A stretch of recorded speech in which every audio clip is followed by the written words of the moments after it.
इकडे अंबरनाथ पश्चिमेच्या सर्कस ग्राउंडवर नाट्यगृह उभारण्याचा प्रस्ताव मंजूर झालाय। या प्रस्तावाने मैदानात राहणाऱ्या हजारो भटक्या विमुक्तांच्या वास्तव्याचा प्रश्न निर्माण झालाय। पालिकेने पुनर्वसन केल्यावरच इथली जागा सोडू असा निर्धार या कुटुंबांनी केलाय। अंबरनाथ पोलीस ठाण्याच्या मागच्या बाजूला असलेले मैदान पालिकेचा आरक्षित भूखंड आहे आणि या भूखंडावर गेल्या 20 वर्षांपासून मर्याईवाले, गोंधळी, भिक्षेकरी, दरवेशी अशा विविध समाजाचे लोक राहतात। या लोकांचं ना कुठलं गाव आहे ना कुठला सातबारा।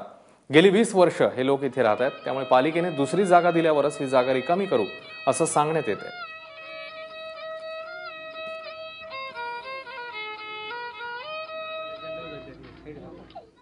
आम्ही तहसीलदार, प्रांत अधिकारी, कलेक्टर, जिल्हाधिकारी यांना सगळे वेळोवेळी पत्र पाठवले। आम्हाला राहण्याकरता घर जागा मिळावं म्हणून आतापर्यंत आमच्या जन्ममुहूर्ताची आतापर्यंत नोंद नाही, मुला-मुलीला शिक्षण नाही, जातीचा दाखला नाही, मुलांचं शिक्षण नाही, आधार कार्ड नाही, मतदानचं कार्ड नाही, अशा लोकांना आम्ही कुठेतरी स्थिर व्हावे म्हणून आम्ही यांना न्याय मागत आहे शासनाला।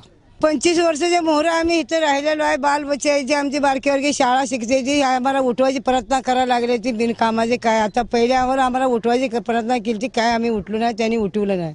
आता ही मुद्दाम आम्हाला काहीतरी आडवं तेडवं करून ती उठवणार आम्हाला उठवायला लागले ह्याची काहीतरी आम्हाला नेम ठरवा, आम्हाला जागा मिळावा।